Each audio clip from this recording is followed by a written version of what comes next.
Halo guys, balik lagi di channel gue Henry GVD. Kali ini kita akan mereview manhwa yang berjudul Nano Machine chapter 236. Di sini kita akan lanjutin masih pertarungan antara MC melawan hampir seluruh sekte ya, yang ada di Murim serta ortodok atau ortodidak lah, bodo amat itu. Nah, di sini masih agak lama ya, banyak juga yang mulai ngeluh karena pertarungan ini agak sedikit lama juga melawan para sekte ya. MC kita ini, padahal MC kita udah mau kayak main-main aja, yang sebenarnya bisa aja dia bisa ngeluarin kekuatan 100% untuk ngebantai itu habis semuanya ya. Apalagi di chapter sebelum itu ada yang kabur dari Sigblade itu. Nah, tapi kalau gue lihat dari spoiler teman-teman katanya nggak akan bisa kabur karena nanti si MC kita ini bakalan nerbangin pisaunya itu ke mereka yang kabur itu guys. Nah, di sini banyak banget nih yang kabur karena udah tahu lawan mereka MC ini nggak akan bisa dikalahkan atau dibunuh. Nah, makanya ada salah satu dari petinggi Sigblade ini yang mengorbankan diri, dan sisanya itu disuruh kabur untuk melapor, kemungkinan untuk minta bantuan dari ketua Sigblade.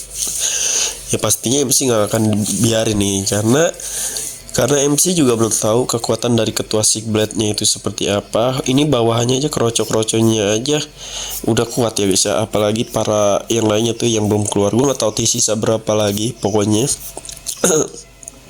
Jadi kekuatan dari si para tetua itu sebenarnya ada yang kekuatannya bisa membesarkan badan ya. Gue nggak tahu dia pakai teknik apa. Kayak ini pakai energi yang ada, maksudnya pakai teknik yang ada di masa depan yang disengaja dibawa lah oleh si Sigblade untuk melatih seluruh anak buahnya. Tapi tetap aja ya kalah sama si siapa tuh, si MC-nya. Sorry ya guys ya kalau ada agak pilek nih gak enak banget, makanya susah buat agak ngomong sedikit. Nah, tapi di sini guys, gue cuma heran aja guys, nih kenapa si Sigblade ini kalau gue lihat dari ceritanya itu kayak nggak pakai nano ya, sedangkan dia tuh bolak balik dari masa depan ke masa lalu. Apakah si Sigblade ini nggak bisa ke masa depan yang lebih jauh ya, kayak cucu-cucunya si MC, atau yang ngasih nano ke MC cucu-cucunya itu sebenarnya ditakutin juga sama keturunannya si MC ini sama si Sigblade ini ya, makanya dia nggak mau atau nggak berani untuk ke masa depan cucunya, makanya dia kebalik ke masa lalu untuk mencari kekuatan full untuk melawan si MC ini dan cucu-cucunya dia. Mungkin sih begitu ceritanya. Nah, satu hal yang menarik di sini guys, kemarin gue spoiler sebelumnya yang gue bilang kalau si MC kalau gunain kekuatan, dia kan punya 3 ya energi dalam ya. Nah, ada api hitam, api merah, api hitam. Terus ada, kalau api merah dan api hitam kan bisa digabungin ya. Nah, ada es. Nah, jadi bisa 2 lah, kita hitungan 2. Nah, di chapter ini dijelasin ternyata yang kemarin sebelumnya itu si MC itu ngeluarin aura hitam gelapnya itu plus gabungan es. Jadi siapapun yang terkena, mungkin nggak usah sampai ditebas deh, yang terkena kayak auranya sedikit pun bakalan membeku gitu guys, bakalan membeku ya. Dan apa namanya, yang menurut gue kekuatannya ini emang udah di ranah di atas mereka semua. Jadi dia menggabungkan 2 energi yang berbeda, dan ketika ditebas bukan hanya bikin si korban itu kayak kaku, jadi dingin, jadi es batu, tapi juga bisa terbakar. Ada 2 tuh guys ya, antara terbakar sama antara membeku. Nah, sedangkan yang lain, yang Sigblade awalnya pengen ngeroyok si MC ini, ada salah satu tetua ya yang bilang kalau si MC ini kekuatannya nih hanya ketuanya lah ya, hanya masternya yang bisa membunuh monster ini, yang berarti masternya itu bisa jadi di atas si MC ya. karena energi yang dua dia gabungin itu ya ada api sama es. Nah, tadi gue bilang kegunaannya. Jadi apinya ini kayak apinya kalau kalian nonton Naruto, tahu kan Sasuke.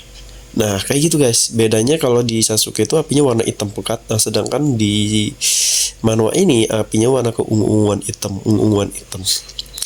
Dan nggak bisa padam guys, nggak bisa padam juga ya, energinya tuh bukan nggak bisa padam sih, belum dikonfirmasi, cuman agak sulit untuk disingkirkan, untuk dipadamkan aja gitu, agak sulit. Tapi gue belum tahu apakah abadi kayak si punya Sasuke atau enggak ya. Jadi dia juga bisa membakar segalanya.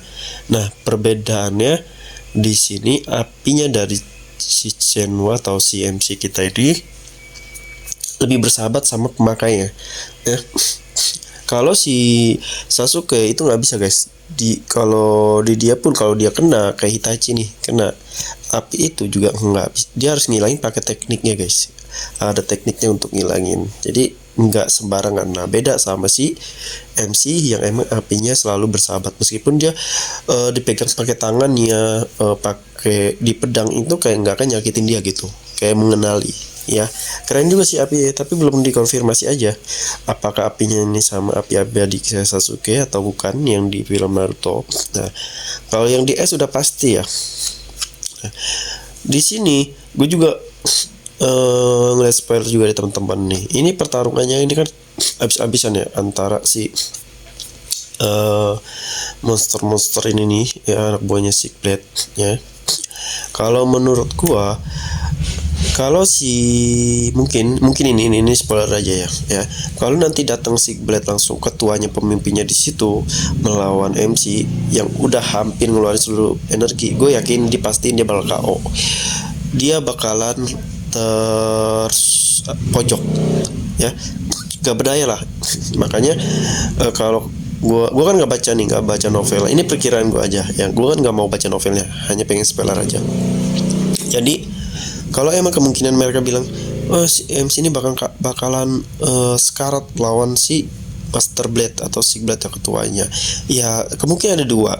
Padahal kalau gue lihat di panel-panel ini kan kekuatan MC-nya ada kekuatan api yang bisa membakar ya. Maksudnya ini udah hampir mendekati kayak Susanoo lah, api Susanoo gitu ya, apinya Sasuke. Yang menurut gue seharusnya dia bisa dong kayak membakar si ketua Blade ya, kecuali kalau ketua Blade itu punya kekuatan lain yang bisa menangkis. Tapi kita lihat aja nanti ya. Oke, mungkin cukup sampai sini aja yang bisa gue kasih tahu kali. Nanti kita lanjut lagi di episode selanjutnya. Kalau kalian mau belajar desain ilustrasi, desain website, aplikasi UX UI, bisa cek di playlist YouTube gua. Di situ gua ajarin cara-caranya serta cara menghasilkan uang dari skill ini. Kalian juga bisa gunakan untuk ngelamar kerja di kantor atau bisa sebagai freelance. Oke. Pokoknya terima kasih udah nontonin video gua. Sampai jumpa lagi di next video.